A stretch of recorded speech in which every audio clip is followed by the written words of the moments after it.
Senhor Deus, Pai Santo, Pai querido, agradecemos, Senhor, por estarmos na Tua casa, Senhor, pelo privilégio, Senhor, de termos um Deus amoroso como Tu, rico em graça e em misericórdia, com a misericórdia que se renova a cada manhã.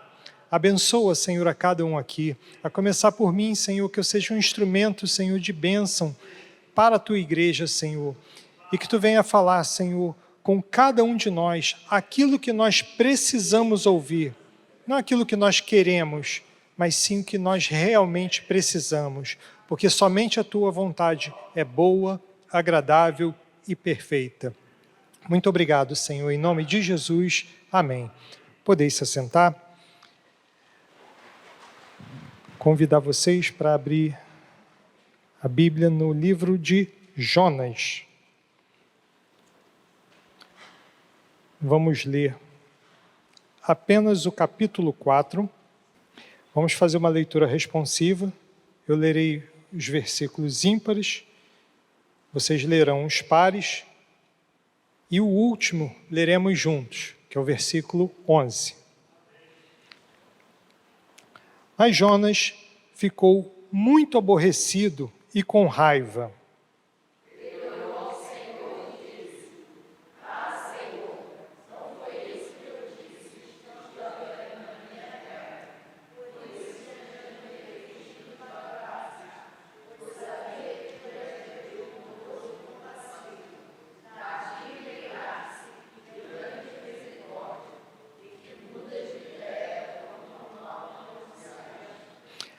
Agora, Senhor, peço que me tires a vida, porque para mim é melhor morrer do que viver.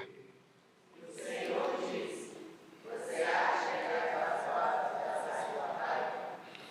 Então Jonas saiu da cidade e sentou-se num lugar a leste da mesma.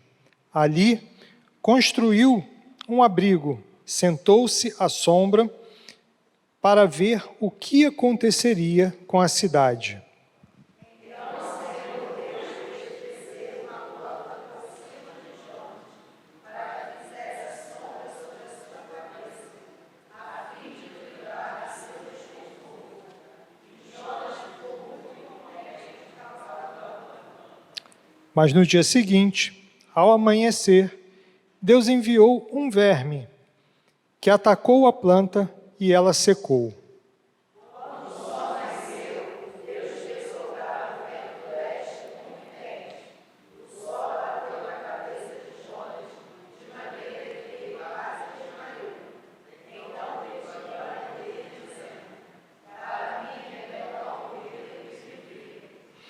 Então Deus perguntou a Jonas: você acha que é razoável essa sua raiva por causa da planta? Jonas respondeu: é tão razoável que até quero morrer. O Senhor disse: você tem compaixão da planta e não dos homens do trabalho. Você não a fez crescer. Uma noite ela nasceu e na noite seguinte desapareceu. Juntos.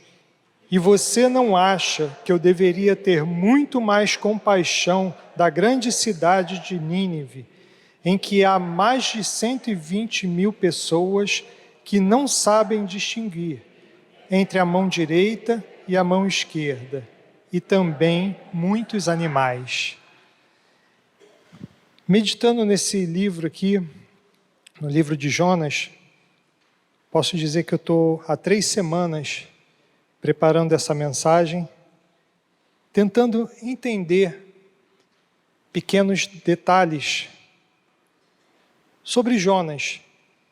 E eu tenho identificado em Jonas muito, vou falar de mim, mas eu acredito que você possa se ver da mesma forma, muito de mim em Jonas.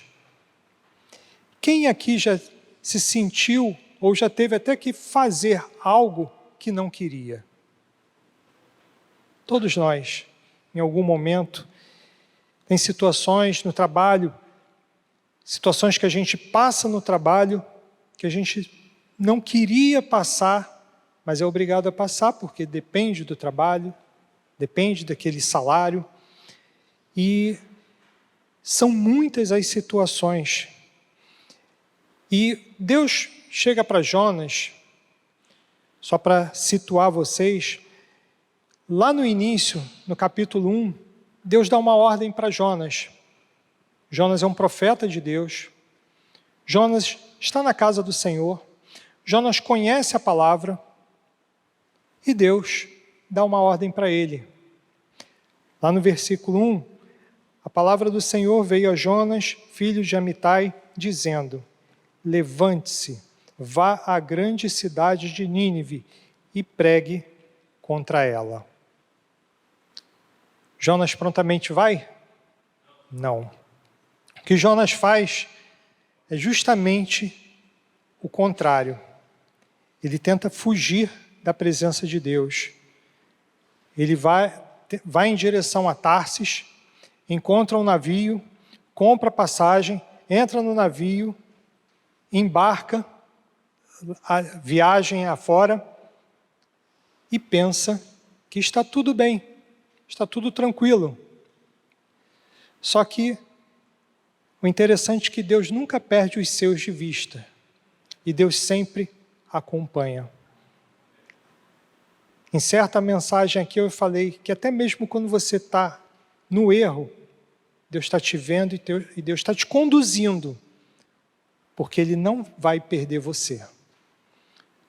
Uma das promessas de Jesus, já me antecipando um pouquinho a mensagem, uma das promessas de Jesus é que Jesus não perderia nenhum daqueles a quem o Pai lhe deu. E se você está aqui, saiba que você é um desses. E Deus vai levar você. Não importa o caminho que você escolha fazer, Deus vai trazer você aos termos dele. Deus nunca perde os seus de vista. E Jonas seguiu viagem no navio e Deus manda uma grande tempestade.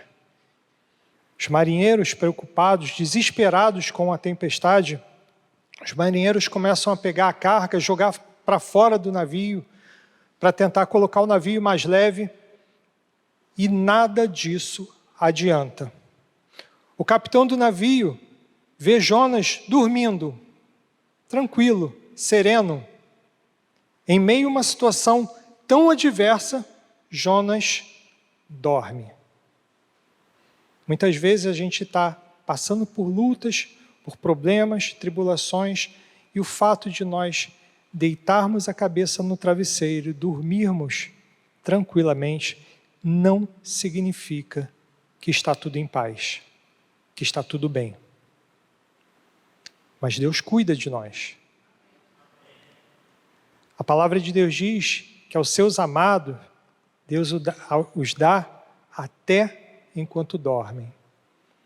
Então o marinheiro, o capitão do navio, fala para Jonas: levanta, acorda, ora ao seu Deus. É mais ou menos assim, o crente batendo lá na nossa porta: cristão, você já fez seu devocional?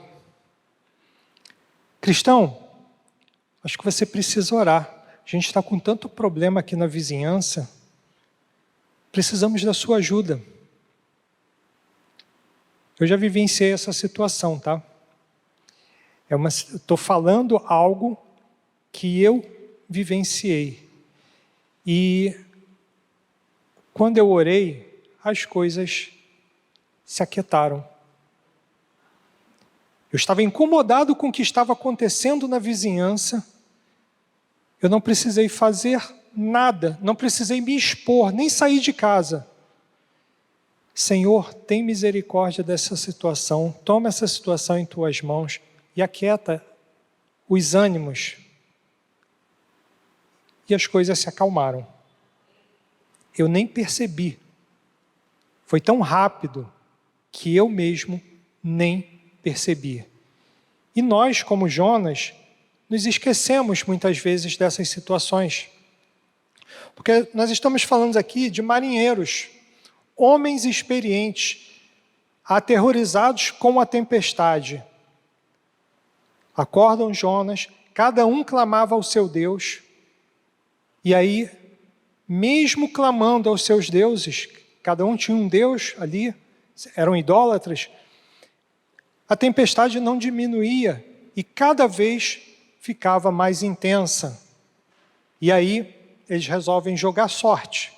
Quem é o culpado? Tem sempre um culpado. Em toda a história tem sempre um responsável.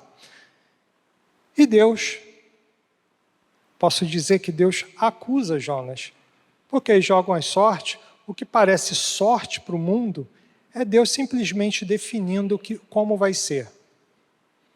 E aí jogam a sorte e a sorte recai sobre Jonas. E aí eles perguntam, o que nós vamos fazer?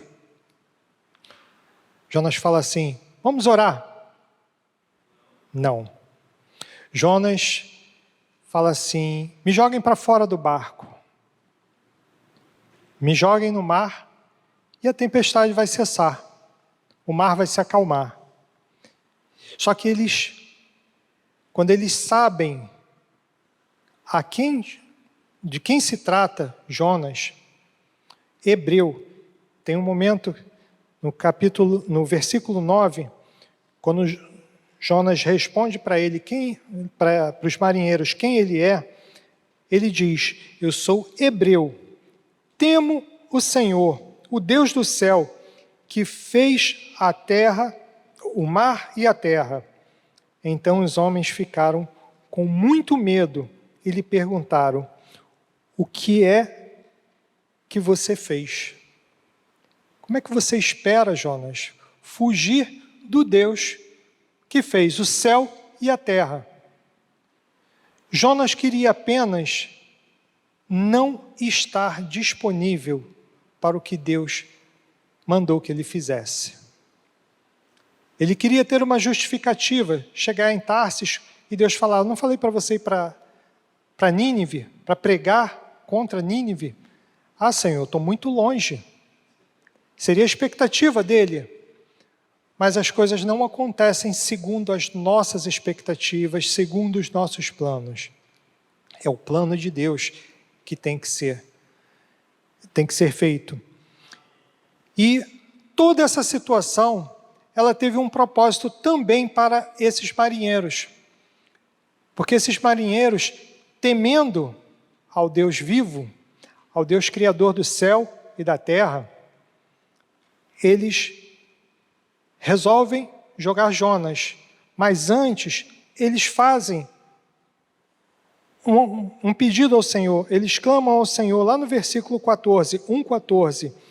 Então clamaram ao Senhor e disseram, ah, Senhor, rogamos-te que não nos deixes perecer por causa da vida deste homem, e não faças cair sobre nós este sangue inocente. Para aqueles homens ímpios, perversos, Jonas era inocente. Mas Jonas, como eu, como você, nós não somos inocentes. Nós não somos justos, nós somos justificados pelo Senhor Jesus. E aqui, esses homens se convertem, porque eles jogam Jonas e clamam ao Senhor pela misericórdia. Porque lá no versículo 16, 1:16, então esses homens temeram muito o Senhor e fizeram o quê? Ofereceram sacrifícios ao Senhor e fizeram votos. Isso para mim é sinal de conversão, é sinal de mudança de vida. Esses homens entenderam que eles precisavam seguir ao Deus que Jonas servia aqui e que estava tentando não fazer a vontade dele. Mas Deus usa todas as situações para alcançar aqueles a quem Ele tem um propósito. Então esses homens se converteram. E quando Jonas é jogado no mar, todos nós conhecemos a história que vem um grande peixe, engole Jonas. Eu sempre achei interessante que Deus não fala, a Bíblia não registra que o peixe comeu Jonas, ele apenas engoliu. Porque qualquer animal marinho, quando come, ele mastiga, tritura. Então Jonas foi igual um comprimido. Passou direto pela garganta e foi direto ao estômago, lá no ventre do peixe, e lá permaneceu 3 dias e 3 noites. Nessa situação, Jonas se encontra no mais profundo abismo. É interessante que, desde que Jonas pensa em não fazer o que Deus mandou, a vida dele foi só uma descida.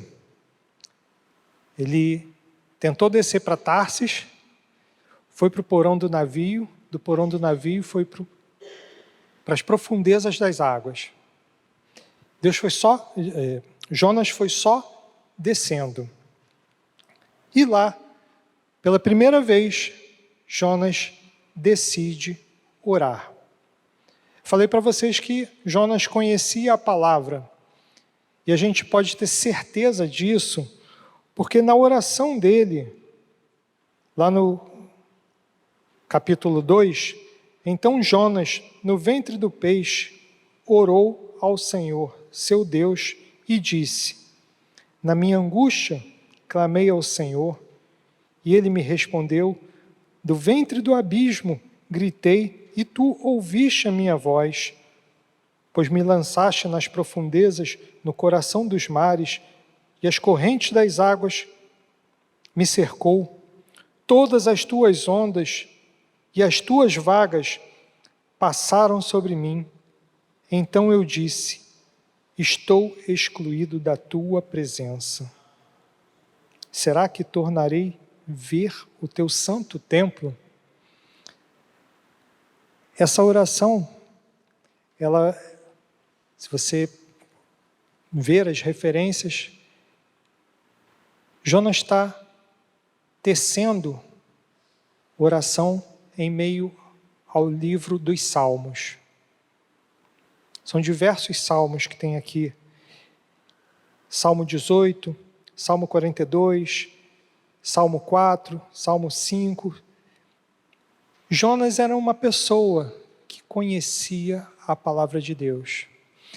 Na minha última mensagem, Jesus estava no deserto. Jesus passou também 40 dias no deserto, sendo tentado pelo diabo. E ele resistiu a todas as tentações, não com o poder dele, porque Jesus foi tentado no deserto, não como Deus. Embora fosse Deus, permanecesse como Deus, porque Jesus é Deus, mas ele o fez como homem. E a única coisa que ele usou para rebater as investidas do diabo foi a palavra. E quando nós precisamos da palavra, nós precisamos ter a palavra na mente. E a forma que a gente tem de ter a palavra na mente é lendo, meditando. Bem-aventurado é o homem que não anda no conselho dos ímpios, não se detém no caminho dos pecadores. Antes o seu prazer está na lei do Senhor, e nela medita, de vez em quando, dia e noite, até dormindo. Deus pode falar com você em sonhos. Eu já tive experiências, é interessante que eu não lembro os meus sonhos. Muito raramente eu lembro o que eu sonho. Mas tem pessoas que sonham, falam, eu sonhei contigo, aconteceu isso, isso, isso, isso. Tempos mais tarde acontece alguma coisa, Deus deu a revelação para fulano. Ou seja, situações que eu soube o que fazer, porque Deus usou um irmão, uma irmã. Porque teve um sonho e falou comigo. E eu lembrei da situação quando eu precisei. E a leitura da palavra é o primordial. E Jonas aqui não pôde levar a escritura. Ele estava sem nada aqui, só podia lembrar o que estava no coração. Guardei no coração a tua palavra para não pecar contra ti. Então, no momento que ele precisou, ele soube usar. No momento crucial, mas ele ainda achava que poderia estar num último momento e não ter mais chance, porque ele fala: então eu disse, estou excluído da tua presença. Será que tornarei a ver o teu santo templo? Jonas fazia parte de uma parte do povo de Israel que ficou excluído de Jerusalém. E Jonas tinha saudade do templo. Ele queria ter uma oportunidade de voltar ao templo do Senhor. Mas a história não acaba aqui.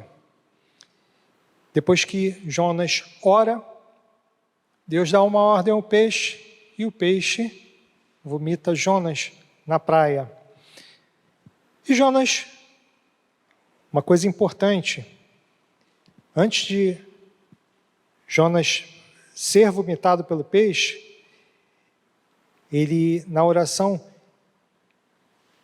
no versículo 7, ele diz assim: quando dentro de mim desfalecia minha alma, eu me lembrei do Senhor, e subiu a ti a minha oração, e no teu santo templo. Os que adoram ídolos vãos abandonam aqueles que lhes é misericordioso. Mas com voz de agradecimento, eu te oferecerei sacrifícios. O que prometi, cumprirei. Ao Senhor pertence a salvação. Em outras palavras, eu acho que a Bíblia não registra dessa forma, mas eu imagino isso. Jonas deve ter falado para o Senhor: Senhor, se eu sair daqui, eu vou para Nínive. Se eu tiver oportunidade de sair daqui, não morrer aqui, eu vou pregar em Nínive.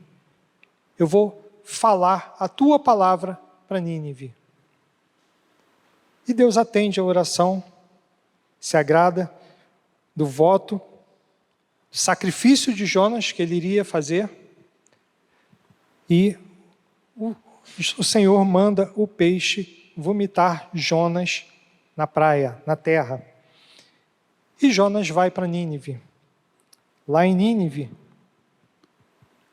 antes disso, no versículo 3, Deus permite um recomeço.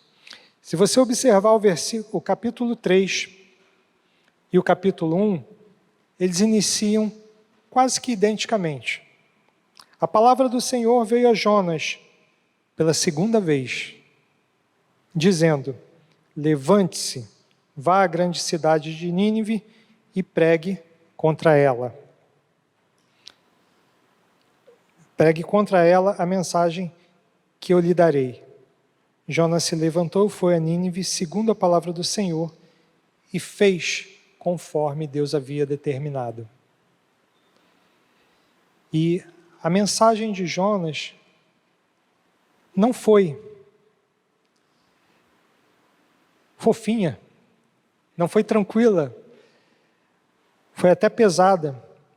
Jonas começou a percorrer a cidade caminho de um dia, e pregava dizendo: ainda 40 dias e Nínive será destruída.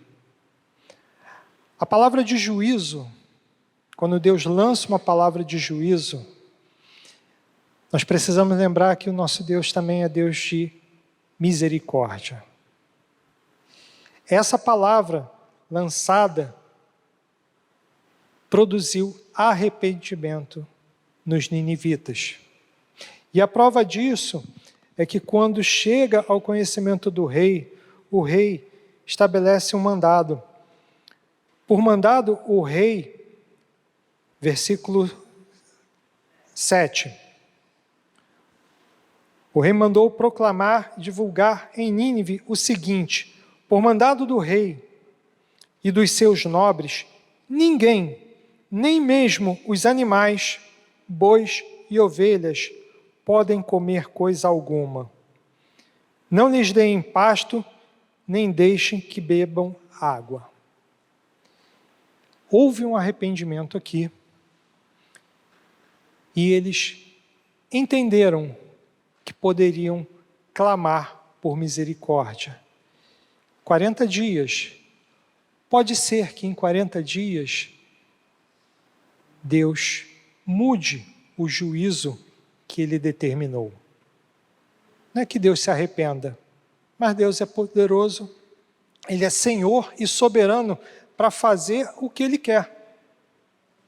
E hoje nós vivemos também, essa geração vive um período como se fosse esses 40 dias. A igreja não está aqui à toa. Eu e você estamos aqui para proclamar o Evangelho lá fora. Nós também temos um chamado como o de Jonas, para falar do amor de Cristo lá fora. Porque tem muitos ninivitas lá fora que também não sabem distinguir a mão direita da mão esquerda. Necessitam muito de Deus. Prova disso que eles adoram a outros deuses, buscam a outros deuses, desesperadamente e sinceramente. Mas esses deuses não podem respondê-los. Somente o Deus vivo. E nós somos os profetas que devem levar essa mensagem. Eles precisam ler Jesus em nós. Hoje, nós nos assentamos na mesa, participamos da ceia, porque Deus, Jesus, se sacrificou em nosso lugar. Talvez o medo de Jonas, Nínive era uma grande cidade, muito poderosa, e pessoas muito perversas. Talvez o medo de Jonas fosse morrer, pregar ali e ser morto. Mas o que aconteceu foi que aquela cidade, todos, entenderam a mensagem e aproveitaram a oportunidade. E a minha oração é que eu possa ser um instrumento de transformação lá fora. Não basta eu aprender o Evangelho e não praticar. Não basta eu conhecer a palavra e não aplicar. E que você possa, meditando no livro de Jonas, ter esse entendimento. Nós também somos chamados a uma missão, como profetas, falar do que Deus vai fazer, do que Deus pode fazer. E o propósito maior de Deus é salvar. Porque lá no versículo final, quando Deus fala no versículo 11, no final do versículo 11, quando ele diz, em Nínive há mais de 120 mil pessoas que não sabem distinguir entre a mão direita e a mão esquerda. E também muitos animais.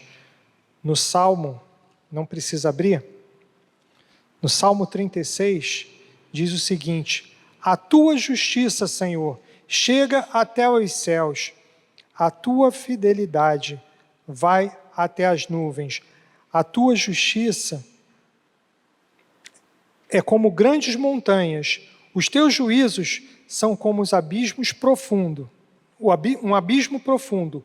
Tu, Senhor, preservas as pessoas e os animais. Todos nós temos um chamado. Oramos pela nossa casa, mas o mesmo fervor que nós temos com os nossos, nós também devemos ter com aqueles que estão lá fora. Porque eu sou resultado de alguém que orou por quem estava fora. Na minha família não havia nenhum cristão. Eu fui salvo pela intercessão de homens e mulheres do povo de Deus. E nós podemos ser esses intercessores. Se hoje eu tenho salvação, porque Deus olhou para mim com graça e misericórdia, enviou pessoas que falou do amor de Deus, resisti. Não foi fácil, não. Eu resisti, mas eu abri o coração e Deus está fazendo a obra. Deus está completando a boa obra. Amém? Curve a sua cabeça, pastor.